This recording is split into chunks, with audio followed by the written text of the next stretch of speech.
परिजानन्ति योनिम् मनीषीणाम् पदमिच्छन्ति वा योनिर्भ्यागवते रजम् ब्राह्मम् जनयन्तः परिजानन्ति योनिम् मनीषीणाम् पदमिच्छन्ति वा योनिर्भ्यागवते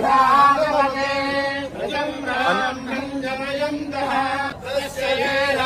परिजानन्ति योनिम्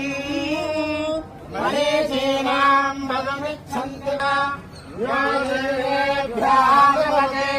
रजम् ब्राह्मम् जनयन्तः परिजानन्ति योनिम् मनीषीणाम् पदमिच्छन्ति वा योनिर्भ्यागवते रजम् ब्राह्मम् जनयन्तः परिजानन्ति